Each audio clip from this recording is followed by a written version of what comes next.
Hello and welcome to Daily Prelims Practice, where we take up the questions from the Hindu and the Indian Express and curate the question as per the demands of Civil Services Prelims. The topics for the discussion have been listed on your screen. Moving on to the first article of the day, the article has featured on page 13 of the Hindu and basically talks about the Arab League. Now, the article is in news because Syria has called for the Arab countries to invest in the war-torn nation that is now again a member of the Arab League. Now, UPSC under the IAS section has continuously asked about the international and regional organizations that were in news at that particular year of time. So this area becomes important for us, and UPSC can very well frame a question regarding the Arab League in the coming prelims examination, as such a question regarding the Gulf Cooperation Council was also asked in the year 2016. The practice question here says, consider the following statements regarding the Arab League. The first statement here is, it is a regional organization of West Asian countries only. Now this statement is incorrect. Arab League is a regional organization of West Asian and some of the African countries also. Moving on to the second statement, it says, Beirut Declaration calls for establishment of free trade zone is related to the League. Now this statement is correct. Beirut Declaration was a joint statement issued by the members of the Arab League and called for the establishment of an Arab free trade zone and also urged the international community to support nation hosting the Syrian refugees. Moving on to the third statement, it says India has an observer status with the League. And this statement is also correct.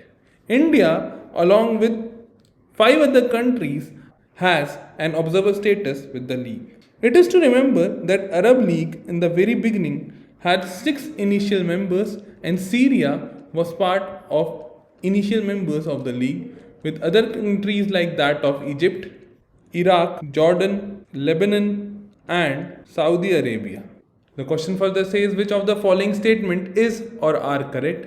And as only second and the third statement given above are correct, the correct code for the given question is option C. Further, the correct code for the previous year question is option A. Moving on to the next article of the day, the article has featured on page 11 of the Hindu and basically talks about the AePS, or that is Aadhaar enabled payment system. Now the article highlights that how the Aadhaar linked fingerprint was used without the need for a two-factor authentication for draining out the money of a bank account. The article talks about what are the critical gaps in the Aadhaar enabled payment system. It explains what is the Aadhaar enabled payment system, how is the biometric information leaked, and how secure the system actually is. Now UPSC in the past has framed questions related to Aadhaar also, and such a question in 2018 was seen related to the Aadhaar card. So we have framed a question in this regard under the economic section related to Aadhaar. The question here says, with reference to the Aadhaar enabled payment system, which of the following statement is or are correct? The first statement here is, it is introduced by the Indian Bank Association in collaboration with Unique Identification Authority of India, or UIDAI. Now this statement here is incorrect. Basically, Aadhaar enabled payment system is a system that enables customer to carry out financial transaction through Aadhaar based authentication, and the system was introduced by the National Payment Corporation of India and not by UIDAI. So first statement here is incorrect. Another thing to understand about this payment system is that here the Aadhaar number is used to access various banking services, which includes cash withdrawals, balance inquiries, fund transfers and other banking transactions. Moving on to the second statement, it says it enables customers to carry out financial transactions through Aadhaar based authentication at the point of sale devices only. Now this statement is also incorrect. The Aadhaar enabled payment system enables financial transaction via the Aadhaar based authentication both at the point of sale devices as well as through micro ATMs. So second statement here is also incorrect. Another thing to understand as a matter of knowledge is the definition of micro ATMs. Now micro ATMs are small devices used by the banking correspondents to deliver basic banking services. This could be a local kirana shop owner who will act as a micro ATM to conduct instant transaction. These micro platforms enable function through low cost devices that are connected to banks across the world. Another thing to understand about the micro ATM here is that the devices are based on mobile phone connection that are to be used. The question further says select the correct answer using the code given below, and as none of the statement given above are correct, the correct code for the given question is option D. Further, the correct code for the previous year question is also option D. Moving on to the next article of the day, the article is featured on page 4 of the Hindu and basically talks about the institution of speaker and the disqualification power. Now the article talks that the Maharashtra Assembly Speaker has said that there is no hurry nor there will be an inordinate delay in the process of hearing of the petitions which seek the disqualification of 16 MLAs of the Shiv Sena. Now UPSC in the past under the politics section has already asked question in 2022 only regarding the anti-defection law, and since the defection and the disqualification is in news, a question can be framed again on the similar line. The question here says, consider the following statement regarding disqualification of member of the state assembly. The first statement here is, presiding officer is the final authority and the decisions made by them are final. Now this statement is incorrect. It is to understand here that any question regarding the disqualification that arises from the defection is to be decided by the presiding officer of the house. But the decision of the presiding officer is not final. Originally it used to be final and could not be questioned in any court of law, but after the Kyoto Holohan case of 1993, the Supreme Court had declared the provision as unconstitutional. The Supreme Court under the judgment held that the presiding officer, while deciding a question under the 10th schedule, functions as a tribunal, and his decisions, like any other tribunal, is just subjected to the concept of judicial review. Hence, first statement here is incorrect. Moving on to the second statement, it says the rules regarding the procedure of disqualifications are made by presiding officer. Now this statement here is correct. The presiding officer of a house is empowered to make rules to give effect to the provisions of the 10th schedule.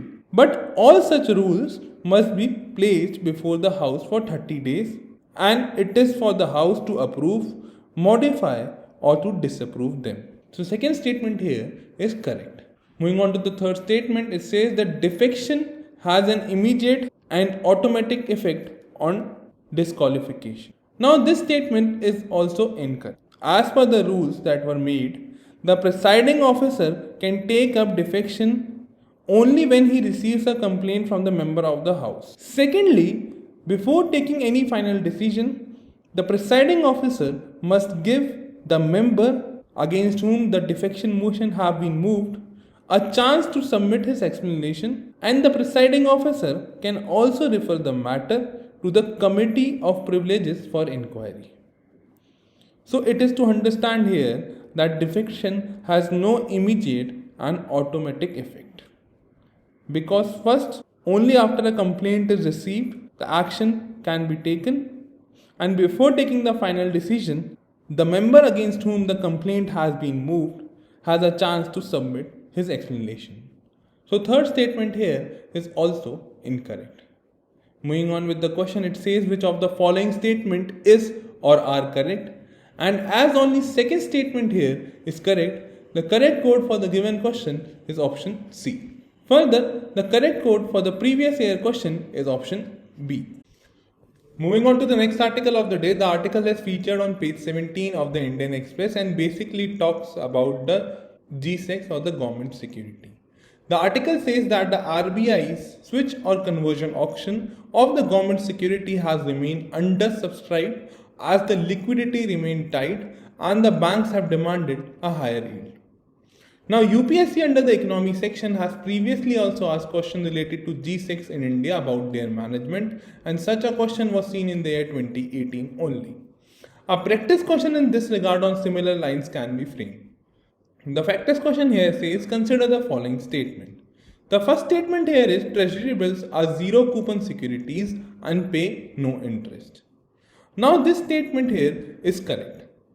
T-bills or the treasury bills are money market instruments or the short-term debt instruments that are issued by the government of India and are basically zero coupon securities and pay no interest. Rather, what they do is the treasury bills, for example, a treasury bill of 100 rupees of face value is issued at a discount of 98 rupees.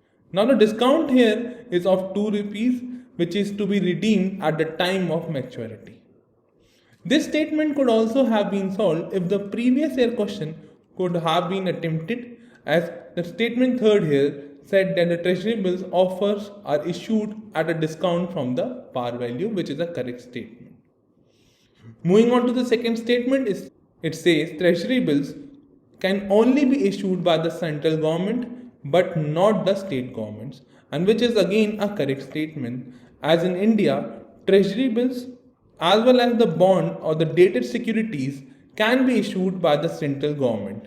But in the case of state government, only the dated securities or the bonds are to be issued by the state government and not the T-bills. These dated securities or bonds are known as state developmental loan. So statement 2 here is correct. Moving on to the third statement, it says dated government securities are issued at both flexible and fixed interest rate, which is also a correct statement. Moving on with the question, it says which of the statement given above is or are correct, and as all of the statement given above are correct, the correct code for the given question is option D. Further, the correct code for the previous year question is option C. Moving on to the next article of the day, article has featured on page 17 of the Indian Express and talks about the cut in the windfall tax. Now the central government has slashed the windfall tax on the petroleum crude to zero on the domestically produced crude oil. Now UPSC under the taxation system under the economy part has been asking question repetitively, and such a question regarding the goods and service tax was asked in 2017. A practice question in this regard regarding the windfall tax is seen. The question here says which of the following best describes the term windfall tax. The first statement here is it is a tax that is imposed to disincentivize short-term currency speculation. Now this definition is incorrect, as this is the definition of Tobin tax, which is levied on spot currency conversions with the intention of disincentivizing the short-term currency speculation. Moving on to the second statement, it says it is a tax imposed on any perks and the privileges given to an employee. Now this statement is also incorrect, as it is the perquisite tax that is imposed on the perks or privileges provided to an employee by the employer, like that of car, household, fuel, etc., considering how the perks are being used. Moving on to the third statement, it says it is a tax on goods and services which are harmful to the society. Now this is also an incorrect statement, as this is the definition of sin tax. That is, it is an excise tax on specific goods and services due to their ability to be harmful and costly to society. Moving on to the fourth statement, which is a correct interpretation of the windfall tax. It is a tax that is levied on unexpectedly large profit, especially the one regarded to be excessive or unfairly obtained. And this is the correct definition of the windfall tax. So the correct answer here is option D. Further, the correct answer for the previous year question is option A.